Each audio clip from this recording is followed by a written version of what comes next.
Well, good afternoon and welcome to the homestead. My name is Jonathan. Hope you're having a fantastic day. It's a beautiful sunny day. Sounds like we've got some snow coming in about 9 hours or so. That's hard to believe because it's just a nice cool breeze, warm sun. You can see those little grass is starting to turn green and poke up through the ground. It feels like spring. So, hope wherever you're at, you're able to at least stick your head out the window for just a few minutes today. I know sometimes it's hard to be able to do that. My wife teaches, and so a lot of times she's deep inside her building, and it's dark when she goes to work, and it's dark when she gets done with school. So, it's that can be hard to do. But if you have an opportunity to do that before it gets cold and snowy.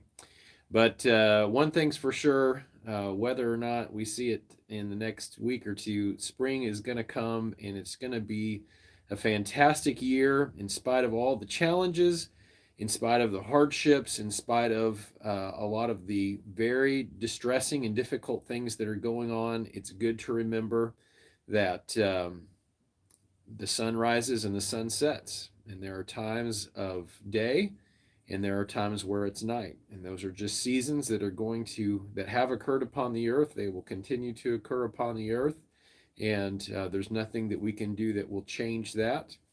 I believe, as a Christian, that God has ordered our days and that He has a plan for my life and that He has a plan for your life, and that each of us brings something unique to the table in that and is an important part of that and is an important part of our world. And we can look right now and we can see how vital it is that we work together as a team. I have to say, I really am moved by the people all around the world who have rallied behind the people of Ukraine, who have had compassion on human suffering, and who have given sacrificially to support them and to provide food and medical supplies and to help with the efforts there. And I want to pause for just a minute at the beginning of this video and say a very special thank you to our River Bluff Church family and to everyone who gave um, to our sister church in Ukraine and to our sister school in Ukraine. This is going to shock you. I hope it blows your mind. It has blown my mind. But over the last 2 weeks, we have raised over $7,000, over half of which we've already sent to Ukraine via USDT stablecoins. And that money has already been put to work. I've seen pictures of the supplies that money is purchased in the way that it is helping people and blessing people and easing the suffering in at least a very small degree that it can, in a place that is war torn and where things are very difficult. So I just want to express my gratitude to each of you in your generosity as you gave that. I thought maybe $1,000, maybe $2,000, but to give over $7,000 is tremendous. And so thank you so much for your willingness to give. And as we get into our discussion tonight, I think it's going to be challenging. Of course, if you watch on Thursday afternoon, that's probably something you should expect. It's not really lighthearted comedy. I would say is not words that I would use afternoon porch talks. I think it's counting our blessings, but it's also real with who we are and what's in our hearts, what's in our minds, where we are at in our lives. And I think very significantly, the challenges of being a decent human being in 2022 in the midst of our culture. And certainly there have been times where it has been more difficult than this. So by no means am I suggesting that we have it harder than anyone else, but it is an increasingly difficult time. And tonight we're going to be talking about uh, what I think is a little bit of a fungus that's growing in the Western culture, and that is, and I'm going to use a very common lay word, pickiness. Pickiness is a plague or a fungus that has plagued and is plaguing our culture. And we have become very sensitive. We've become very arrogant. We've become very, um, we've had this sense that we are owed something, entitlement, that's the word I was looking for. We feel very entitled. And when things don't meet our standards or the conditions that we feel like we deserve, then we get very grumpy, very upset. And it has come to my attention this week that it's something that we need to address. And so we're going to be addressing that tonight. And then before we get into that, I would like to take just a few moments. Several of you have messaged me, even a few of you today, and asked me to talk about the geopolitical situation, just a quick hit. We could spend our entire time talking about that tonight. It's important to understand that situation for sure. So let me take just a few moments, but by no means our entire time, to just give some updates. First of all, let me just talk about what's happening with our sister church and sister Christian school that we have been in communication with.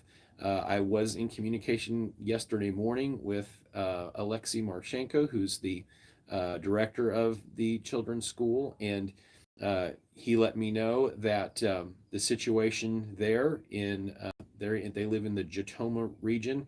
I guess I probably shouldn't say anything beyond that, but we'll just say that they're in the Jatoma region, and the artillery shelling and the war has gotten very close to where they are, and so about half of their team and people that are in and around the church there are going to be evacuating with the refugee caravans to the west of Ukraine.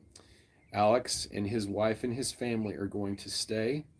And I would just ask each of you that watches tonight, would you take just a moment and pray for them? Pray for their safety. They are going to continue to care for refugees. Just last night, they had 39 people show up in the middle of the night, needing a place to stay, needing food, needing help. And so they're going to stay in a very dangerous place, and they are going to love some people. And so, would you pray for them? And so, the situation is very critical.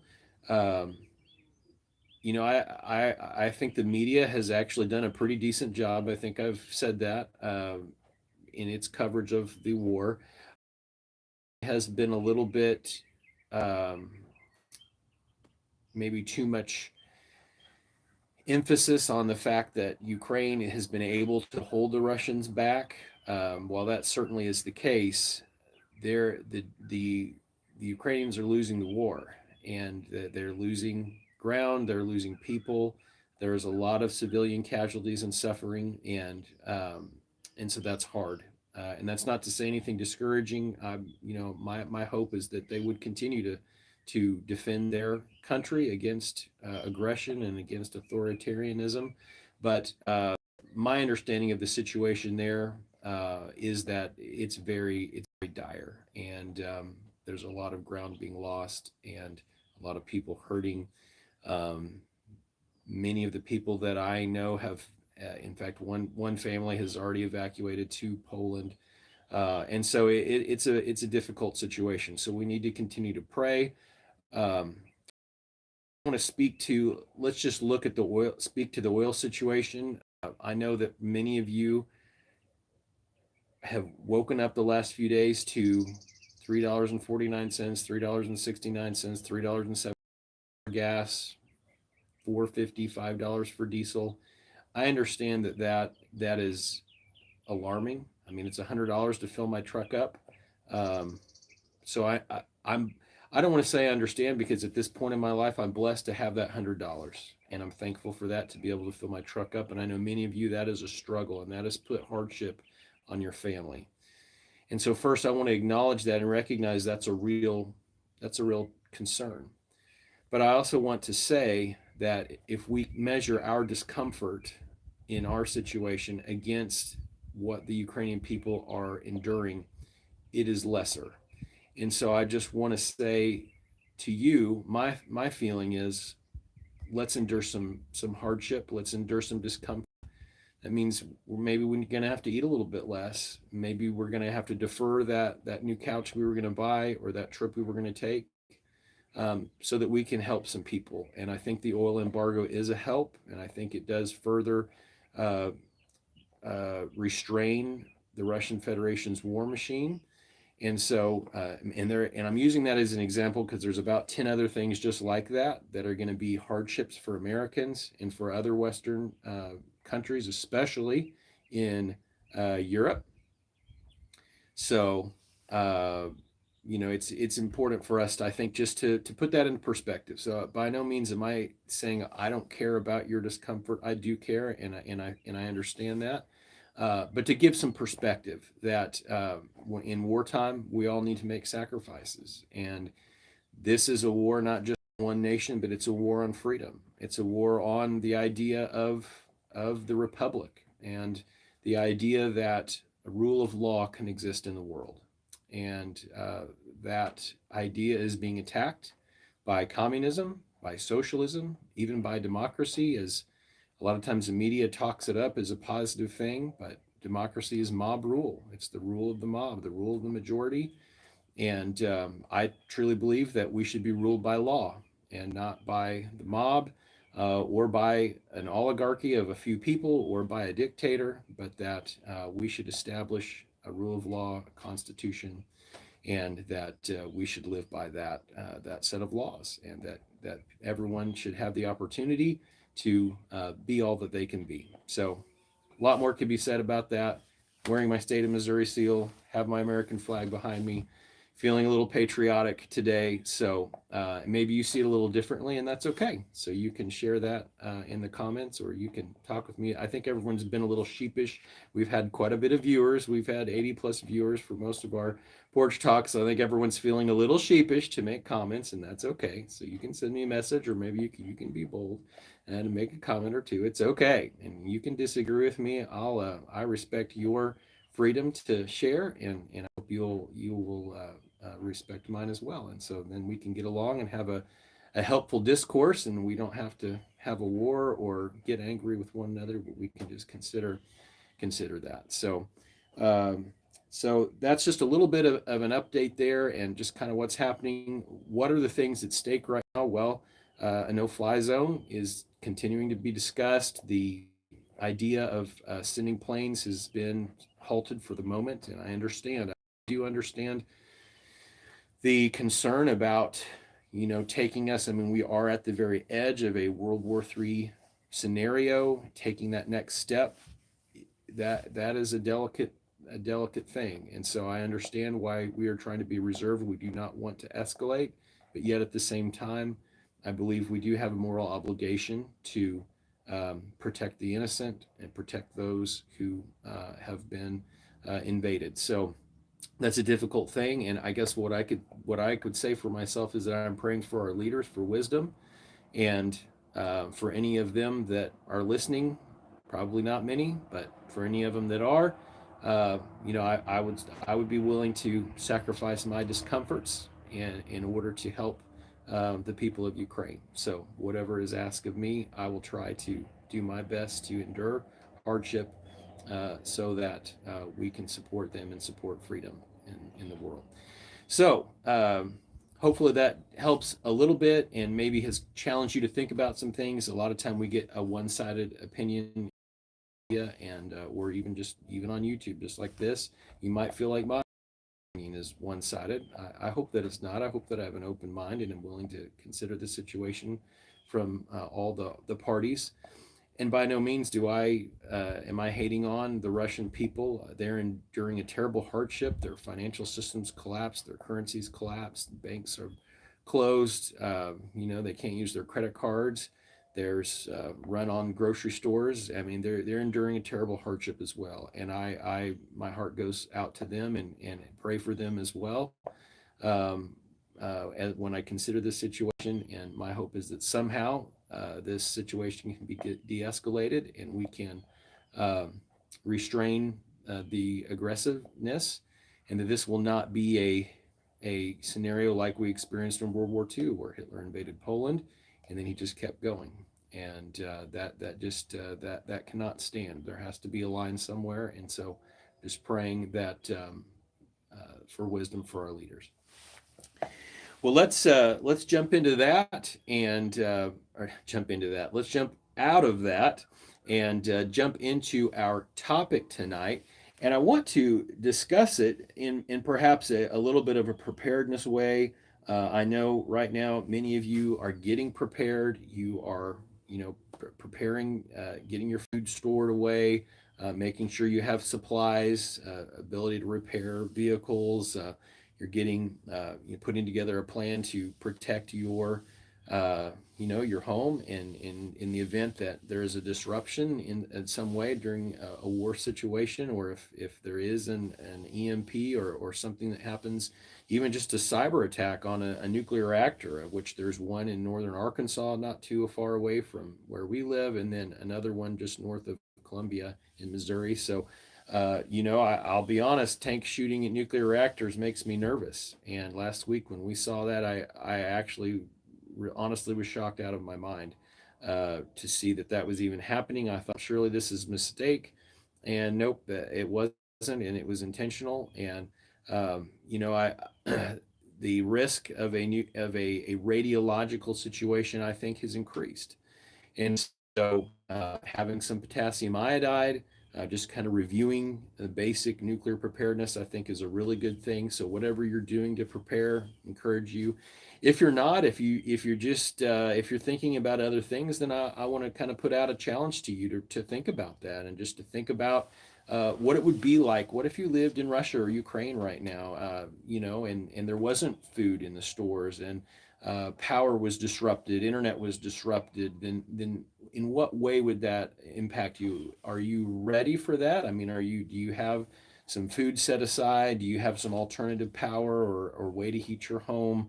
Do you have a way to get water? Do you have some stored water?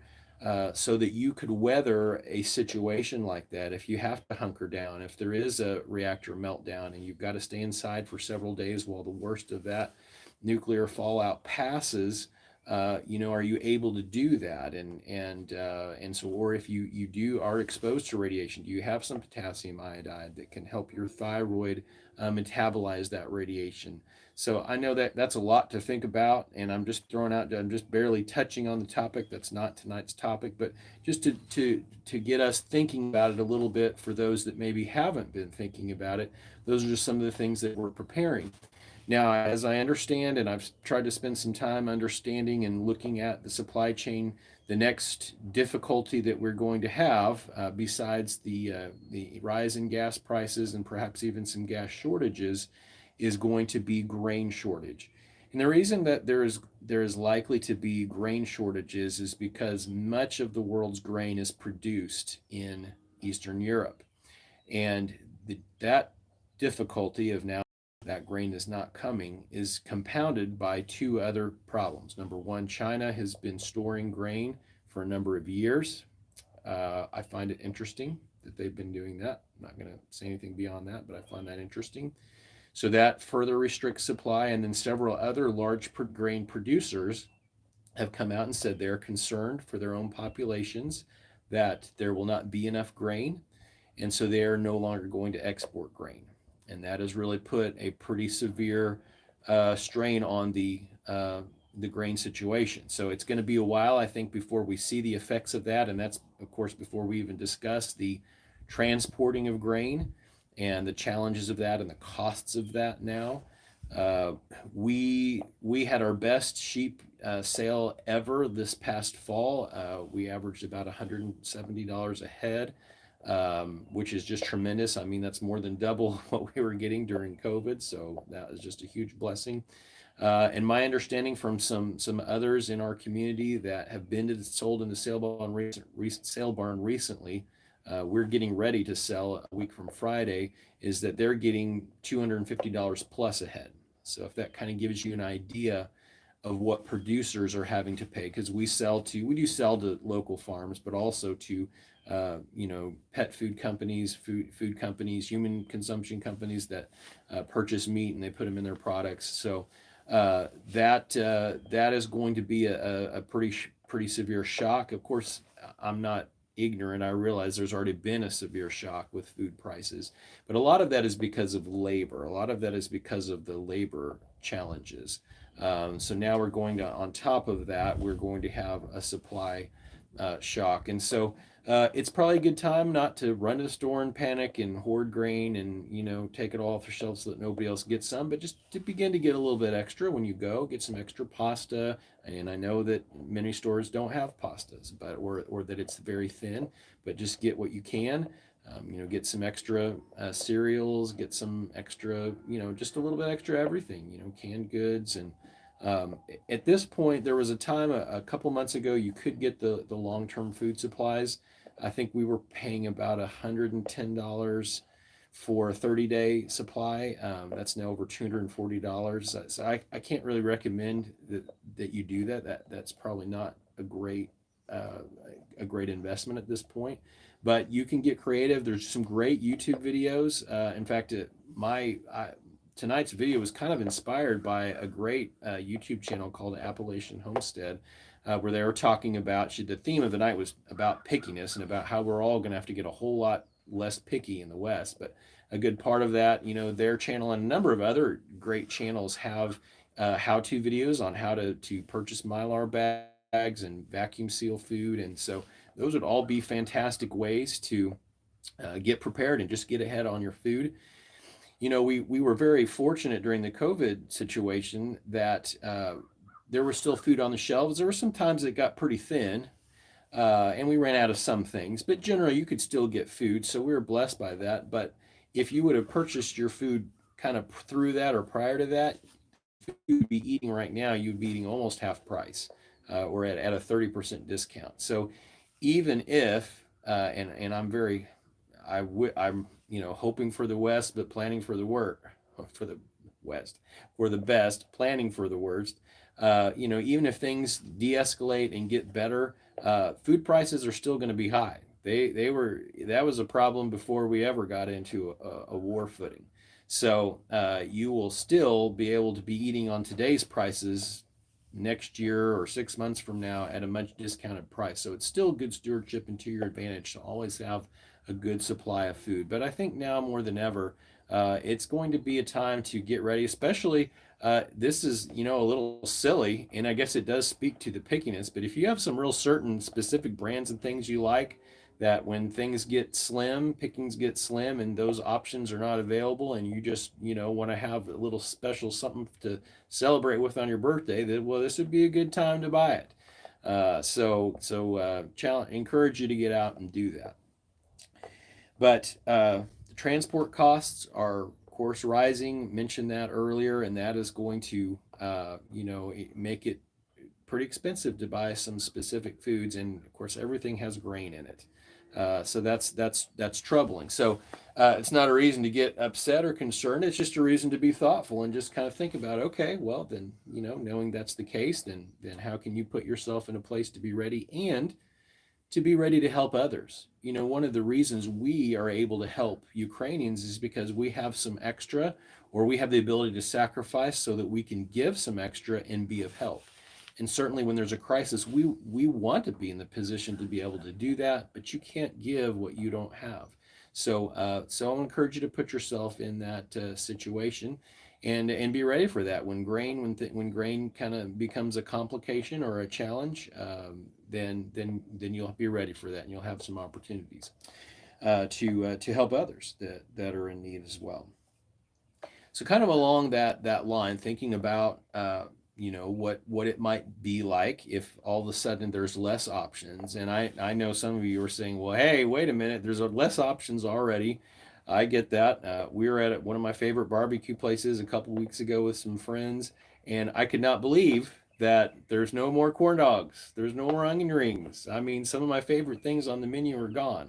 So I recognize that has happened, but there's still a lot of options. When you go to the store, there's still, you have a lot of selection, and at least compared to what, our grandparents had at times, our great grandparents had. Of course, we just have a lot of options, and we're really blessed by that.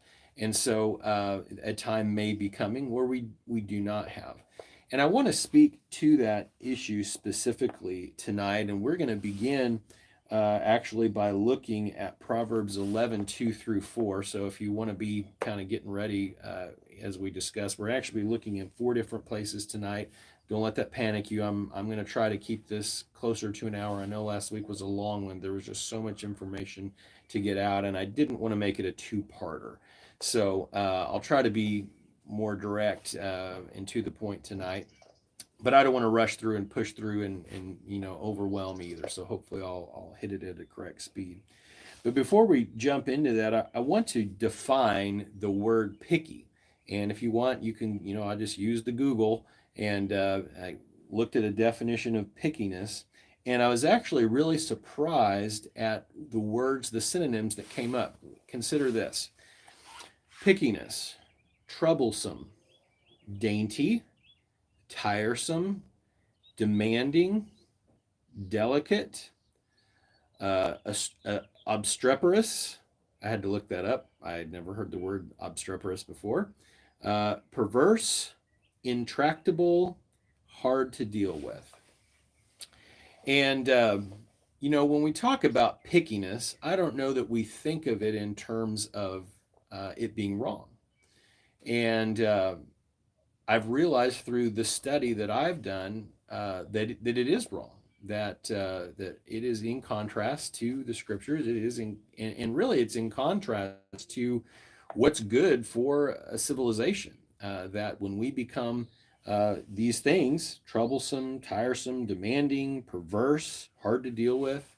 We're delicate, meaning that we can't endure any hardship. We get a paper cut and we act like we've been mortally wounded, for example. Then some people might say, and I don't like to use this term, but soft. We're soft. And I understand that there are people who are infirm and they have health struggles, and so I'm not talking to you or about you. I recognize that there are those in our society who need help and they are soft and they need us who are strong uh, to take care of them. So I'm not meaning that by any means. I'm not attacking the weak or somehow saying this, the survival of the fittest. But I'm talking to you, most of you who are watching this video, who are able-bodied. You are in generally good health. You can get up and walk and run and you know build strength. You can use your mind and use your intelligence to make decisions and perform tasks. And so we have the temptation in our culture to be soft, to let these amazing gifts that I believe God has allowed us to have, He's blessed us with, to atrophy. Just like, for example, if you don't work your mind, set your mind on complex tasks and problem solving. That's why in schools, problem solving is such a big part of education. It hurts your brain. It's like that 10th rep on bench press. You just get to that last one. You're just trying to throw every bit of energy in it that you can.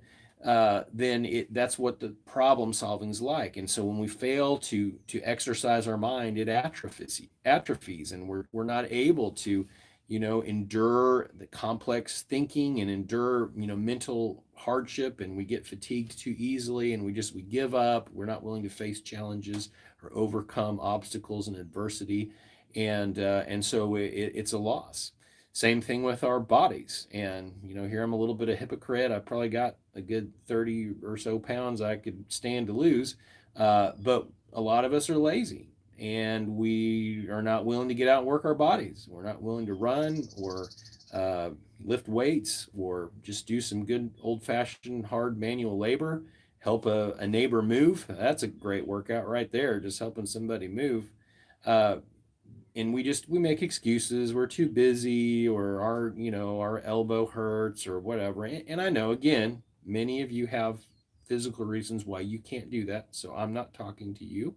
I understand that, but I'm talking to most of us who we're able-bodied, even if we've got some creaks and groans and pains and can't quite stand up straight. We can still do something about that.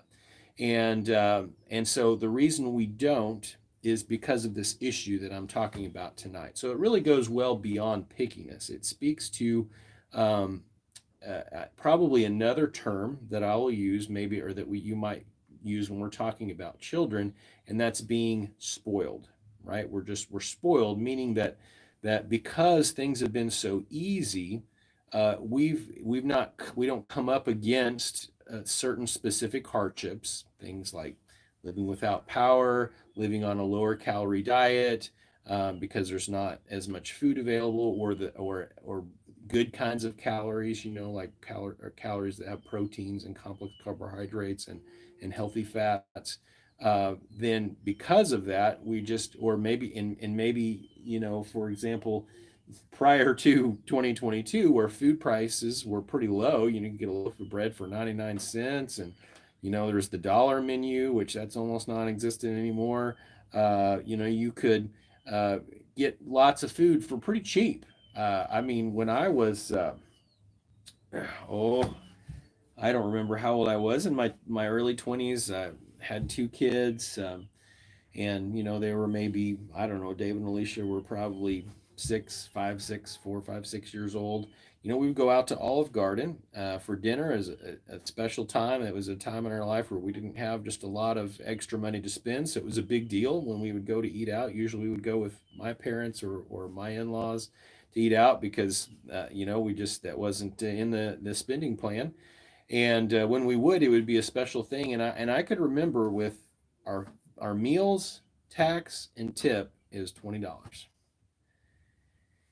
And I know that right now, because I've been twice this year to Olive Garden, I cannot eat myself for $20. Now, I know what you're saying. I could order soup and salad and drink ice water and tip the waiter or waitress an appropriate amount, and be at or under $20. So I get that. But just to get a normal meal, I'm a chicken parmesan guy. When I go to Olive Garden, I get the chicken parmesan. Don't know what to tell you about that. That's just how it is.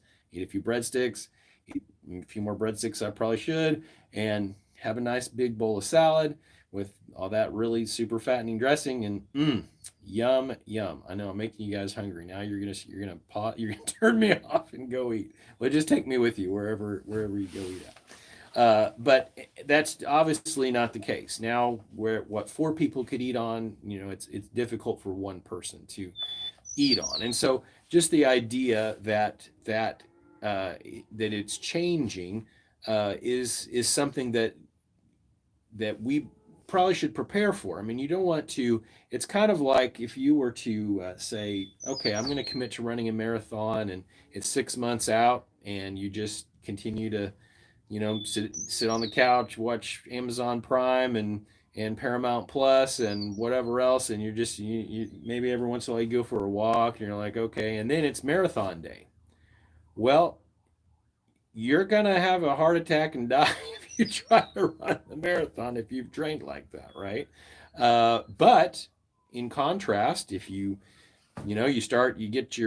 print out your marathon plan from the all wise Google, and you got, day one I need to do this, day two, day three, day four, and you get good sleep, and you eat the correct amount of foods to support your muscles and all that kind of thing. You get to the race, then you have prepared yourself to run that race. And so that's kind of what we're talking about here. You don't want to wait until you're in a challenging situation to, think about, oh, okay, well, now I've got to respond to that. In fact, it's really interesting, and I would probably delegate what intelligent things I would have to say about this to the Canadian Prepper channel, but they talk a lot about the psychological effects of war or catastrophe, or just an economic downturn, that a lot of times, if it happens rapidly, people are just not psychologically ready to handle it. So they might have some food put away. They may have, a way to a generator, or kerosene lanterns, or whatever, a way to endure in a physical sense. But the psychological shock is so overwhelming that I mean, man, you just kind of fall apart. You're just not ready for it. And so that's part of what we're talking about tonight, and that's part of the danger of pickiness. or of being too delicate or too soft or too spoiled, that when difficult times come, and they come in all ways, shapes, or form. I mean, the world could just all of a sudden start holding hands and singing kumbaya, but you're going to have tough times in your life. You're going to lose loved ones. You're going to lose your job. You're going to be in a serious accident, or things are going to happen, and so it's good to not be so spoiled, and to enjoy the fat of the Western American life, to the point that we can't endure some hardship, and that when adversity comes to us, we just fall apart under that. And I it's easy to hate on softies. Hopefully I'm not using words that YouTube doesn't like. uh, it's easy to do that and talk about somebody else. So let's not worry about everybody else right now. Let's just think about ourselves. Let's think about ourselves. Where are the areas in your life where you're soft? Where are the areas in your life where you know that when push comes to shove, you're going to fall apart under the pressure of it? And so let's take a few moments, and if you would turn with me to Proverbs chapter 11, and I'm going to turn with you. You know me; I like to read it along with you, and go word for word, or phrase by phrase, sentence by sentence, and look at it. So let's do that. Proverbs 11, beginning in verse 2, says, "When pride comes, disgrace follows, but with humility comes wisdom. And the integrity of the upright guides them. But the perversity," notice that word, because we saw that in our synonyms for picky, being picky or pickiness, "but the perversity of the treacherous destroys them." All right. And so what is it? What is a perversion, or what does it mean to be perverse? Well, we think of it a lot of times in a sexual connotation, but it basically just means to deviate from what is good, what is wholesome, what is healthy and right and good. So when we deviate from that, then we're perverse. We've perverted it. We've messed it up. It's kind of like you can have a nice, fresh, ice cold glass of lemonade on a hot day, but then if a fly lands in it, it just kind of ruins the awesomeness of that lemonade. And of course, if you're not picky, you just reach in there, grab that fly, throw them out, and drink that thing. Yes, that's not health advice. But I'm just saying, probably if you can't do that, like if that just grosses you out right now, well, I'll just let you consider where that puts you. All right, and then it says, "Wealth is not profitable on the day of wrath, but righteousness rescues from death." What a great section! I love this section because it it speaks to the integrity of the upright, and so it suggests that when we're walking upright, that we're guided, by that, and it keeps us from getting perverse. It keeps us from perverting the truth or corrupting the truth, and it gives us an endurance and a steadfastness to where when hardship comes and trouble comes, we have a you know it's kind of like if you there used to be this game, and I can't remember what it is, but some of you will, maybe somebody comment. It was this game where you had a tray, and you would push this tray down, and it had a timer, and you had all these little pieces in kind of like a puzzle, and they all kind of fit together a certain way. And you would start the timer, and it would slowly move up the tray, and then when you ran out of time, it would just throw them all everywhere. I can't remember the name of that game. I have to think. Maybe I'll think about it a little bit. But if you had a plan, like if you knew how they went together, just like a puzzle. If you have a picture to look at and you know how that puzzle is going to go together, well then, even if it just goes crazy, just like our lives can go crazy sometimes. But if you have a plan and you know what needs to happen, you know how to pick up those pieces and put them together, then you're okay.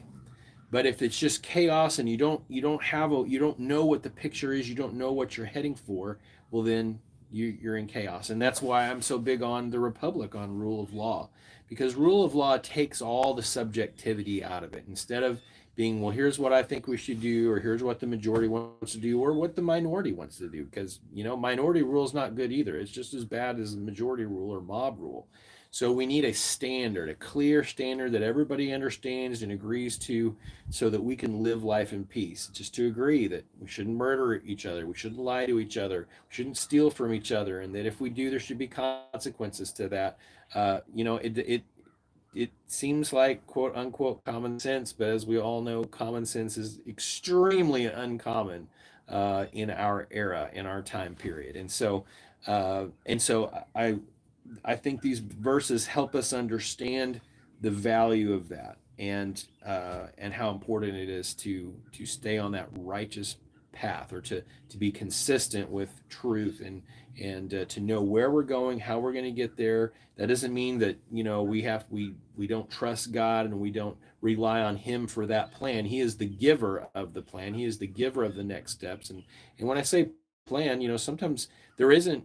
It's not time for us to know the plan. I mean, who of us knows what's going to happen tomorrow, or even 5 minutes from now, for that matter? I mean, I could look over here towards the big city and a mushroom cloud could appear. I mean, I hope that doesn't happen, but I don't know what's going to happen or not happen. So it's foolish for me to try to act like I do. So when I'm talking about the plan or the picture or the map, I'm talking about understanding that God, He leads us one step at a time, I believe, and He has set out for us through His Word and through how the world works, how nature works, a roadmap, so that we can avoid the damage and destruction that sin and evil does. All right, let's look at our next passage, which is in 1 Samuel chapter 2, verse 3. So let's take just a moment and we'll go back to Samuel chapter 2, verse 3, where it says, "Do not boast so proudly, or let arrogant words come out of your mouth. For the Lord is a God of knowledge, and actions are weighed by Him." So it's tough. Guys, it's tough to not be proud. And sometimes there's a little bit of a mix up on that word proud, because a lot of times we talk about, oh, we're too proud, we won't take help, or we won't, there's like a good pride. And what I want to say gently to you guys is that I while I don't know everything about the Bible by any means, I have searched thoroughly for many, many years, and I have never seen a good pride or a healthy pride. I've even heard people preach, not Scott Watson, but other people use that word in a sermon, and I would not agree that is a biblical thing. There's really no pride that's good. Now, it's great to be pleased with something, or to find joy in something. Like if your child does something amazing, some of us will say, "I'm proud of you," and so we're not meaning. I understand what you're meaning by that. My kids, although I try to actually not say it like that, just because I think you can error, and then you get so you're prideful about your child, like, oh, look at me, I'm such a great parent, which I actually thought I was until I had children. That'll humble you real fast.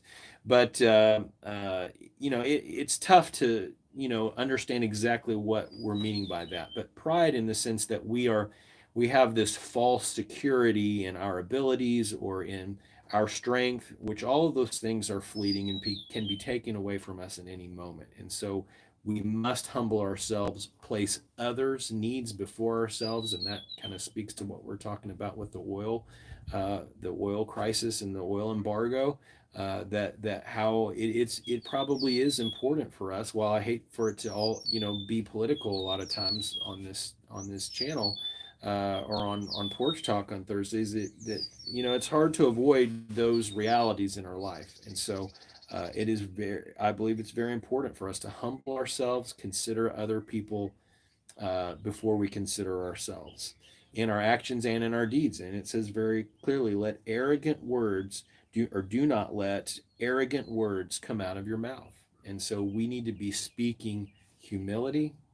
We need to be speaking gently. That's hard for me. I tend to be kind of a direct, here it is. Here's 1, 2, 3, 4, 5.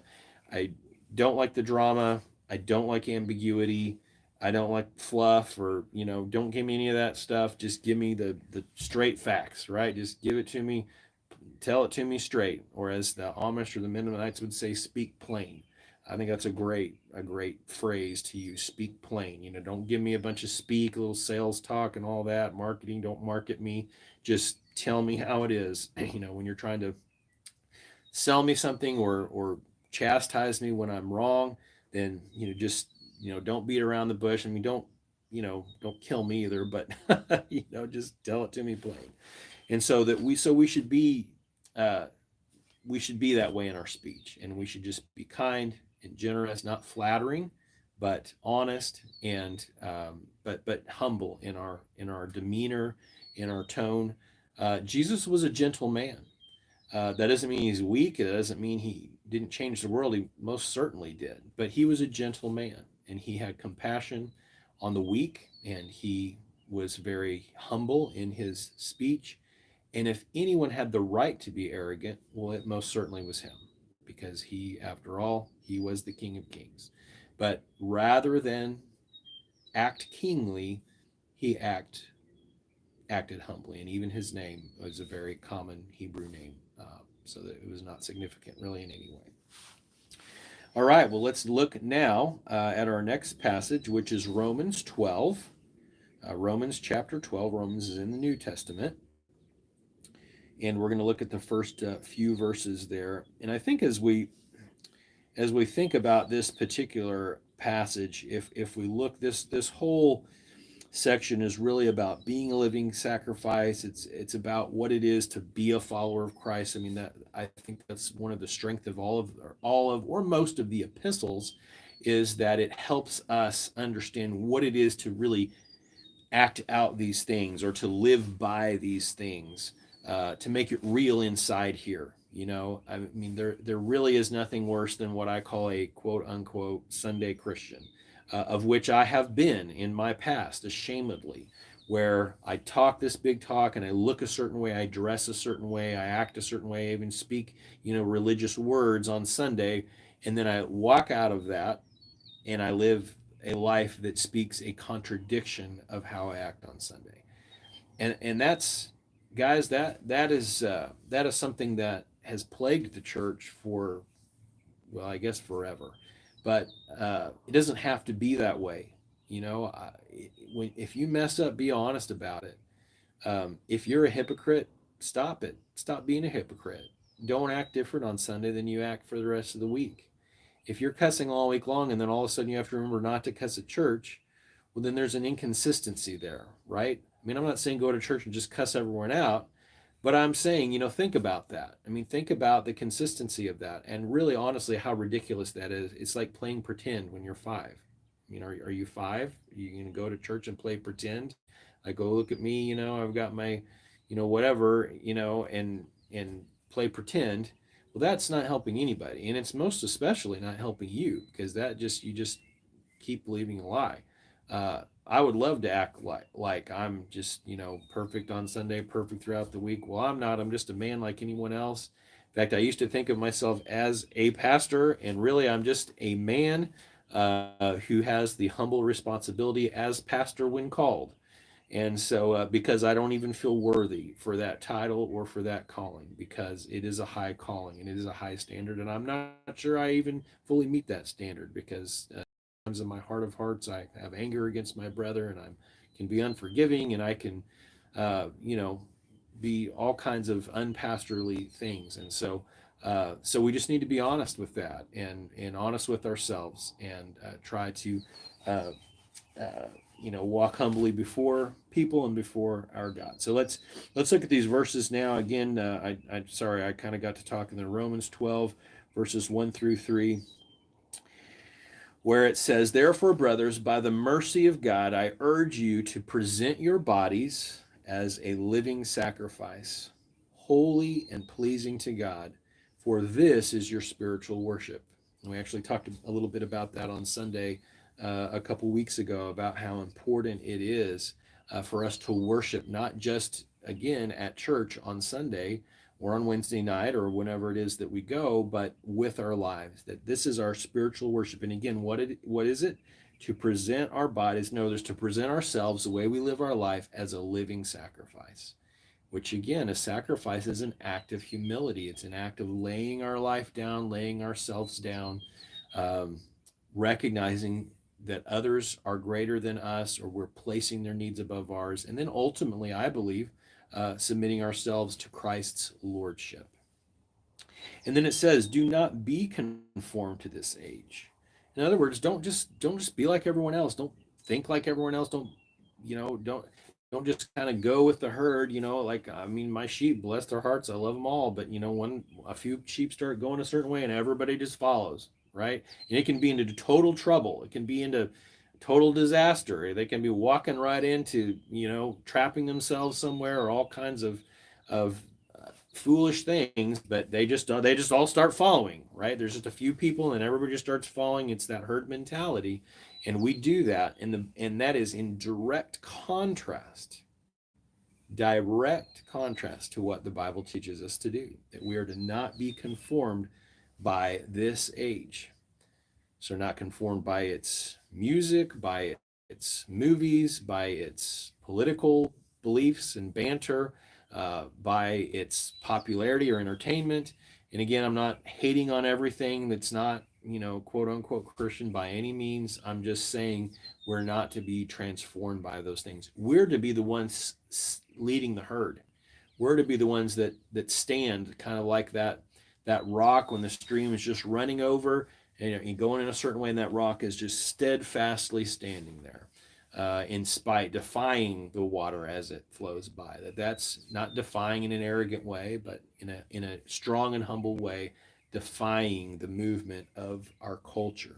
And so that we are not to be conformed. And then, but we are to be, so that's what we're not to do. What we are to do is to be, excuse me, transformed by the renewing of our minds. And when you transform something, I mean, just like a transformer on, which I love the Transformer movies, you're a car or you're a plane or whatever, and then boom, you're a super cool looking robot. And of course, the CGI to do that is awesome. I grew up, I'm going to date myself a little bit. I grew up watching Transformers on the original run on TV. I thought it was one of the coolest shows. It was actually a cartoon back then. That was one of the coolest shows ever. Optimus Prime and all that is pretty cool. So they were one thing, and then they'd be transformed into another thing, and that's what we are called to do. That we are one thing. Is we are born into sin. This is a natural world. We're cast out of the Garden of Eden as humanity, and so we're born into a troubled and evil world, and we are to begin to be shaped and molded into to just really, in a way, push the delete key on that and become something different, just like a caterpillar becomes a butterfly, which is cliche, but that really is what the scripture is telling us to do here.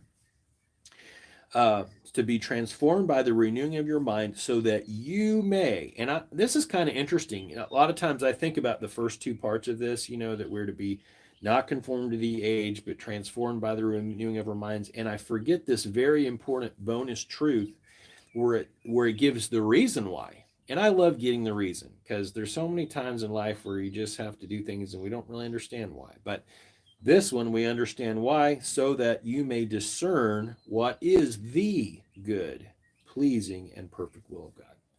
So we can know God, understand what his will in our life is. I mean, how many of you right now, you're searching for that? You want to know, what is God's will for my life? Well, we know two things, don't we, friends? My friends who are watching, we know that we're not to be conformed to this world, but we're to be transformed by the renewing of our minds. And so we have a fantastic, phenomenal recipe for knowing the will of God. So there it is right there. You're welcome.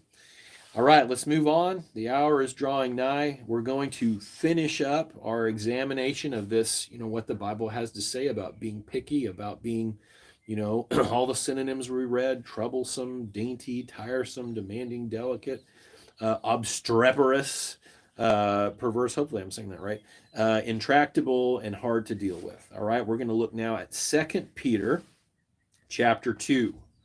2 Peter chapter 2. So 2:2 on the second Peter scale. where it says, many will follow their unrestrained ways. All right. So right away we get one of those synonyms in there, unrestrained. So just kind of doing whatever they feel like doing. So like I feel like eating a whole large pizza.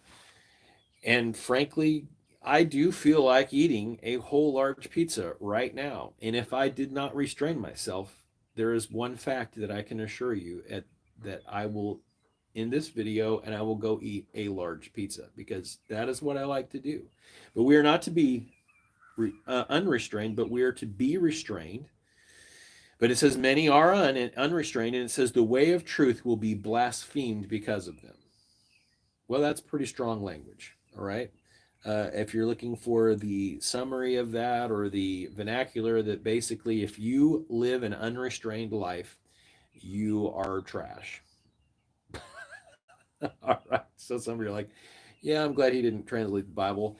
And that is probably good. There would probably be some important details left out. But that's what it's saying. I mean, if you live an unrestrained way, you are absolutely throwing away.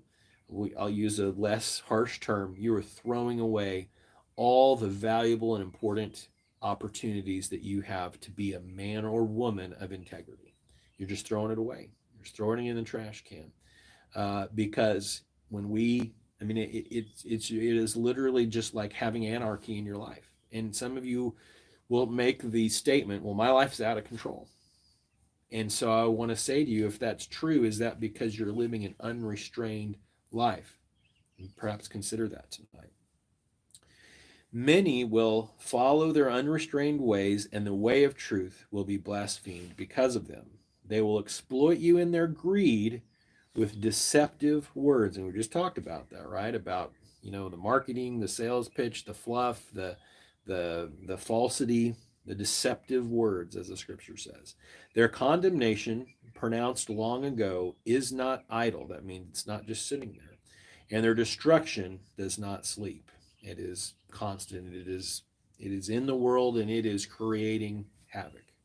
For if God did not spare the angels who sinned, but threw them down into Tartarus, which is a Greek word that basically means like Hades, and that's distinct from hell. And we don't have time to have a large discussion, but there are actually, those are two separate designations. So Hades is kind of this underworld, or this place of death where, when we die before Christ returns, it's just kind of this holding place where you go, where the dead go, and they're waiting for judgment. Now, certainly, I believe in the idea that God exists outside of linear time. So that's a way that we would think about it, in a sense of having linear time, where there's points of time and our consciousness can only exist in one point on that timeline. But I believe that God exists outside of linear time, and so because of that, he those things are irrelevant, when it happened, or what its designation is in terms of what's happening, while we're conscious. It's irrelevant to him because he's conscious in all points of linear time, which I realize is absolutely cosmically mind blowing. So don't get distracted on that. But that's what it's referring to, just so you're not wondering what does that even mean. And delivered them to be kept in chains of darkness until judgment. And if he didn't spare the ancient world, but protected Noah, a preacher of righteousness, and 7 others, okay, so his family, when he brought a flood on the world of the ungodly, if he reduced the cities of Sodom and Gomorrah to ashes and condemned them to ruin, making them an example to those who were going to be ungodly, and if he rescued righteous Lot, okay, which that goes back to the story of how Lot, he was in the city of Sodom and Gomorrah, and because it was just such a wicked city, God destroyed it, but he allowed Lot to leave. Distressed by the unrestrained, there's that word again, unrestrained behavior of the immoral. And then in parentheses, for as he lived among them, that righteous man tormented himself. And that's kind of interesting that it's saying he did it to himself. So he tormented himself because he chose to be there, right? He chose to be in that place of, and here it is, Now, to get political on you, and I know some of you guys, hopefully I'm starting to kind of win you over to the idea of the republic. But here it is right here with the lawless deeds he saw and heard, right? Because the mob was running wild, right? And anarchy and all the things that create an unhealthy, dangerous environment. And yes, I am saying some things about our culture in which we live in that environment. It was terrible, so terrible that God had to destroy it. And so it says, the Lord knows in verse 9 how to rescue the godly from trials and to keep the unrighteous under punishment till the day of judgment. So there is a very there's the star of our picture. I don't know if you noticed on the live stream, there was a picture of Freya, and I always try to put a little teaser picture. I usually let you guys figure it out, but if you weren't sure what the expression on her face, and I was having a hard time capturing it, she's down here looking at me like, who are you talking to? My poor owner, he's gone crazy. He's just sitting here talking to this pole in front of him. But the idea is that the food bowl in the picture, that she doesn't like the dog food that's been served to her, and so she's being picky, and she's looking up at me like, as if I'm going to eat that. Which she may actually have been. But I think more she was just looking up at me, wondering why I'm taking many pictures of her, trying to capture a particular facial expression. So anyway, and she's gone. And then in verse 10, especially those who follow the polluting desires of the flesh and despise authority, which of course authority is set up by the law.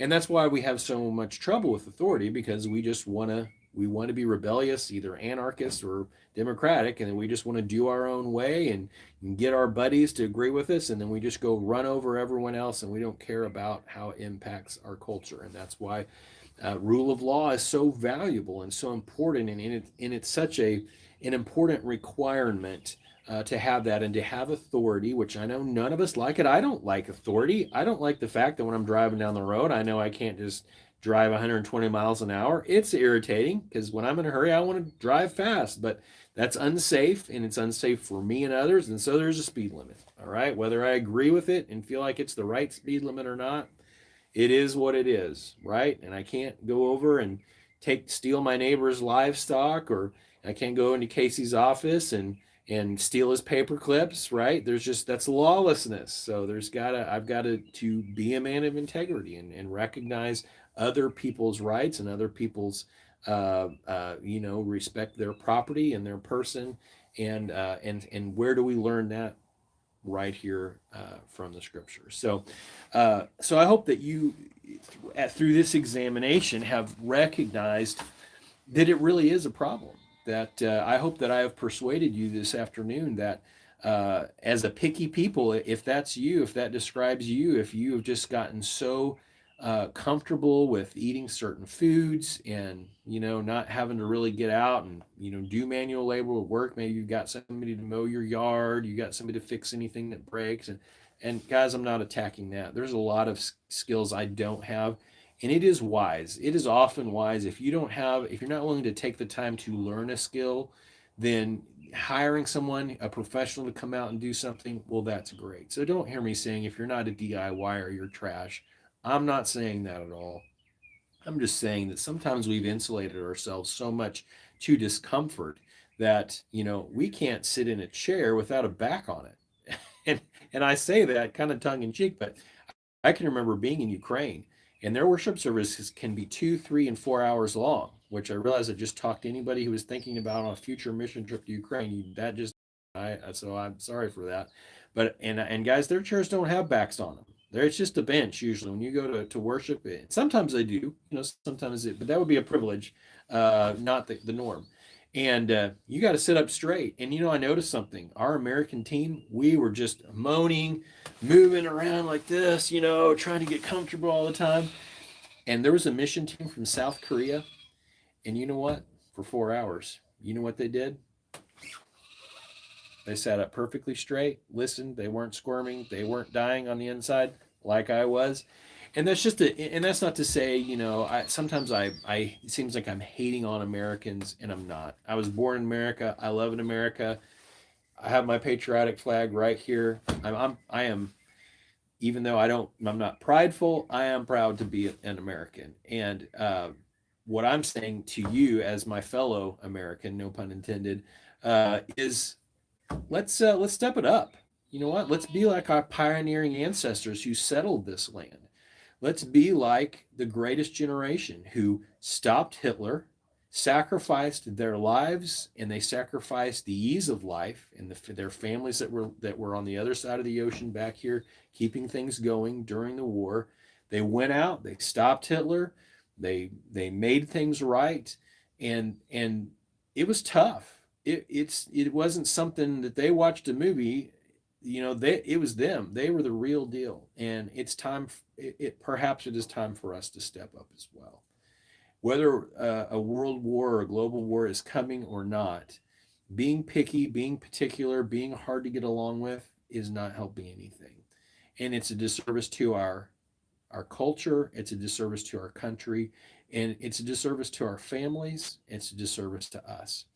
And so I hope tonight I've challenged you, and I hope you don't hear me condemning you or acting like I've got it all figured out, because I am guilty of almost 100% of the things that I've said tonight. That I have, I'm way too comfortable. I enjoy way too many privileges, and so I've tried to try to change that lately, and I've tried to remember how important it is to work myself and to take each of these challenges that I've laid out tonight seriously and begin to examine my life in what ways I can change to be ready for whatever comes, whether this situation continues to escalate and we find ourselves in a very serious war, or whether the freedom prevails in some way and we're able to push back aggression in Ukraine and rescue the Ukrainian people in some way that doesn't lead to an all-out war. I hope that there is some way. I don't see a path. I can't see a path right now to that, but that doesn't mean that there isn't one. And if one thing's for sure, no one knows the future except for the Lord. And that future could mean great hardship for the American people, or it could mean continued prosperity. I don't know that. But what I do know is that, or what I believe, or what I know to be true for myself, is that God's words are true and they don't return void. That means that they have a power to transform and change a person and a person's life. And I hope tonight that this has challenged all of us, and that some hard talk, some frank talk, which probably if you didn't want to hear that, well, you're not listening anymore. So you've stopped listening. So that's okay. We started with I think we've had 90 for our spring premiere. If we get down to about 40, well, I'll know there was about 50 of us that either think I'm super boring, or it was just too hard and you just didn't want to be challenged anymore, and you decided to watch, whatever your favorite show. So thank you guys for making it to the end, and for considering these things. I hope that it's been helpful tonight. Again, I just want to remind you, if you missed the beginning part of this video, please pray for our friends in Ukraine. It is a very difficult time. They are for sure not able to be picky right now, and they are in a difficult time where the rubber is meeting the road. And so let's pray for them. Let's do what we can do. Thank you again to everybody who gave. It's such an excitement to be able to bless and to give, and to see the amazement of what we're able to do. And so thank you to everyone who gave. I hope that you have a fantastic night.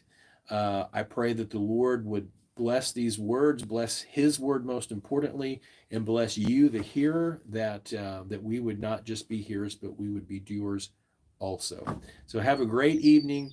I'm signing off, and we'll see you guys soon. We will not have a video next week. It's spring break, so there will be no midweek on Wednesday nights. There will be no Porch Talk on Thursday, but we will resume the following Thursday, which I believe would be, what is this, the 10th? So 17, whatever it is, 24th, something like that. Then we'll pick things back up. Thank you guys. We'll see you later.